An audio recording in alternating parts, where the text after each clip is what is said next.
juniors to yourself. That when it comes to you and everyone else, you look at yourself as being insignificant. And Allah Ta'ala has sent us by invitation to this place.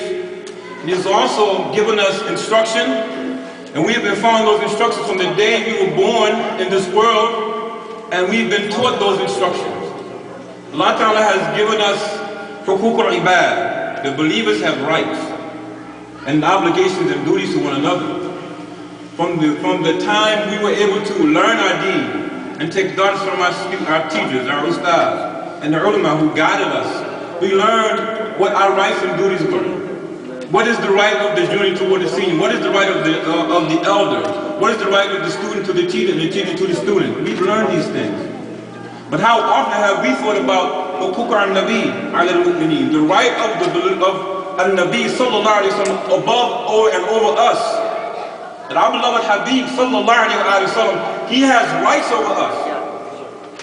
Allah Ta'ala mentions in Quran Kareem, he says, you know, if they turn away, then say, Hasbi Allah, la ilaha illahu. If they turn away, if they do not give you the right that's due to you, oh my beloved Habib Sallallahu Alaihi Wasallam, then don't worry about them.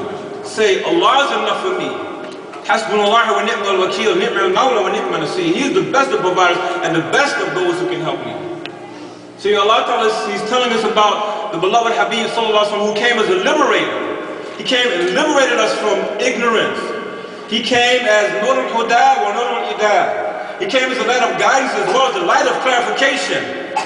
He liberated us from servitude and humiliation to anything. And He gave us the understanding and the love of Allah Ta'ala.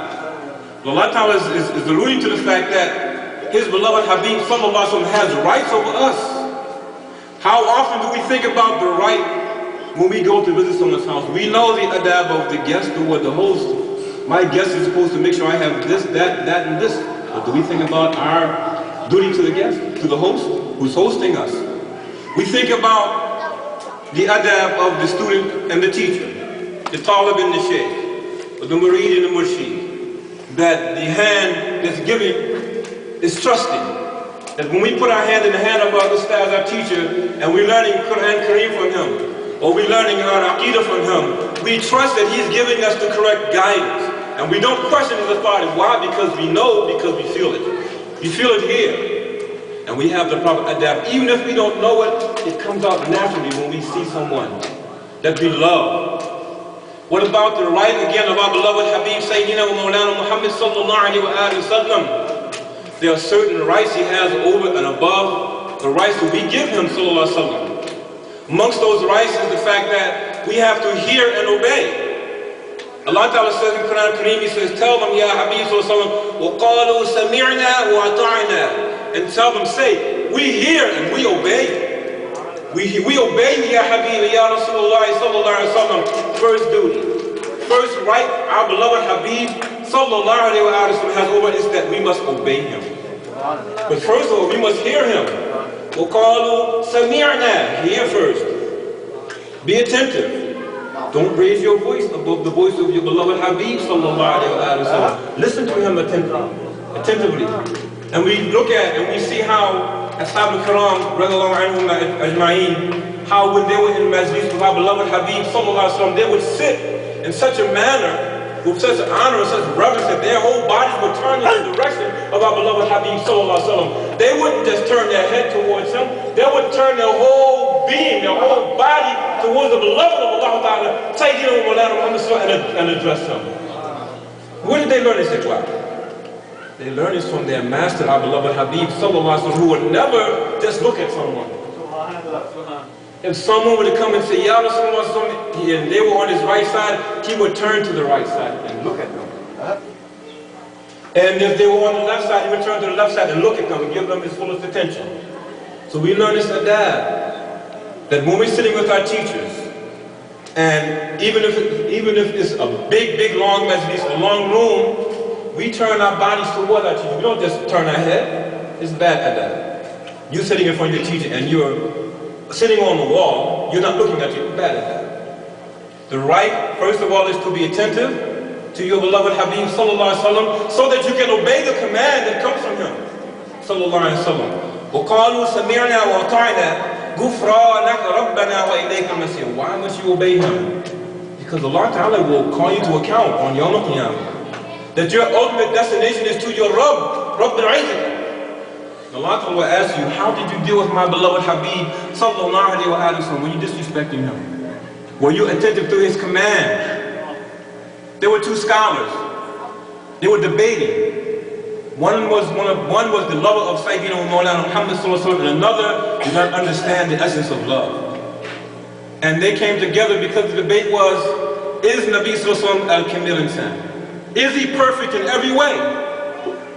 One item, he's up all night long looking for evidence from the Quran and Sunnah, from the matan of the ulama. And he's defending the honor and the love of our beloved Habib Sallallahu Alaihi Wasallam. While the other one, he is Muslim, he's saying he is. He's looking to try to prove that our beloved Habib Sallallahu Alaihi Wasallam is not perfect, that he's like us. No, he's not like us. In no way is he like us. Even in the sense that, do we say he's Bashar? But are we made of Nur? Our beloved Habib is Nur al-Mujassam, he is Nur in a solidified form. This is why he had no shadow. Nur does not have a shadow, Nur causes shadows. A poet said that we are the shadows of our Nabi Pak Sallallahu Alaihi Wasallam, bringing love of the Sunnah back, that when we practice the Sunnah of our beloved Habib Sallallahu Alaihi Wasallam in obedience to the command of Allah Ta'ala, to follow him. Qul in kuntum tuhibbun Allah fattabi'uni, that we are in fact shadows. When your body moves and light is cast on that, your shadow moves and does the same thing. So when we adopt Yakhlaq al-Hasana, the adab and akhlaq of our beloved Habib Sayyidina wa Mawlana Muhammad Sallallahu Alaihi Wasallam, we are shadows of our beloved Habib Sallallahu Alaihi Wasallam. When we comb our hair the way he combs his hair, Sallallahu Alaihi Wasallam. When we put kohl in our eyes, when we dress the way he dressed, when we walk the way he walked, we are his shadows. He does have a shadow. His ummah, the lovers of the Nabis are his shadows. We are his shadows. We have been blessed with being the shadows, ladies and gents, of our beloved Habib Sayyidina wa Mawlana Muhammad Sallallahu Alaihi Wasallam. And Imam Busiri rahimahullah, he mentions in Qasida Muhammadiyah, he says, Muhammadun shukruhu fardun ala ummati. He said, it is fard on the ummati of Sayyidina Muhammad Sallallahu to be thankful for him. Muhammadun shukruhu fardun ala ummati. That it is mandatory on us to be thankful for what Allah Ta'ala has given us to this rahmah, this barakah. This is one of the rights that our beloved Habib Sallallahu Alaihi Wasallam has over us. We must be thankful for Allah Ta'ala sending this rahmah to al-alameen. Allah Ta'ala alludes to the fact that there will be some who would not be thankful, who would not be grateful, because he says, فَإِن تَوَلَّوْا فَقُلْ حَسْبِيَ اللَّهُ. And if they turn and say, Allah is enough for me, alayhi tawakkaltu, my reliance is only upon Allah Ta'ala. But what does Allah Ta'ala say about his beloved Habib Sallallahu Alaihi Wasallam? He says that Azizun alayhi ma anittum harisun alaykum, that it grieves him, it bothers your beloved Habib Sallallahu Alaihi Wasallam when you're going through difficulty. Why? Bil mu'minina Raufur Rahim. Because with the believers he is Raufur Rahim. These are two names of your beloved Allah Ta'ala. Allah Ta'ala has clothed his beloved with his own name of Raufur Rahim. Bil mu'minina Raufur Rahim. So, but if they don't understand that you are Rauf Rahim, don't grieve because of this. Because I have not invited everyone to this majlis. Allah Ta'ala has not invited everyone to this correct understanding. So we should count ourselves lucky and blessed that Allah Ta'ala has given us this correct aqidah, this love of our beloved Habib Sallallahu Alaihi Wasallam.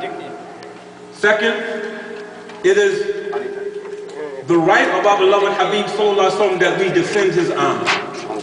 That we defend his honor with our words and with our deeds.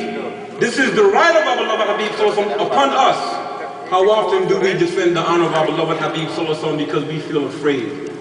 We feel frightened, we feel intimidated by someone who says that An-Nabi Sallallahu is like a human being and we don't say anything to them. Or someone who says that Milad al-Nabi Sallallahu is bid'ah. Or someone who said that to do to us would say, Ya Nabi Sallallahu Alaihi Wasallam wa adwaju ilayka bi nabiyyika Muhammad al-Nabi Ya Muhammad, they say this is kufr, bid'ah. Is not this hadith reported by Imam al-Tirmidhi? What he said, well, that was because An-Nabi Sallallahu was there physically at the time.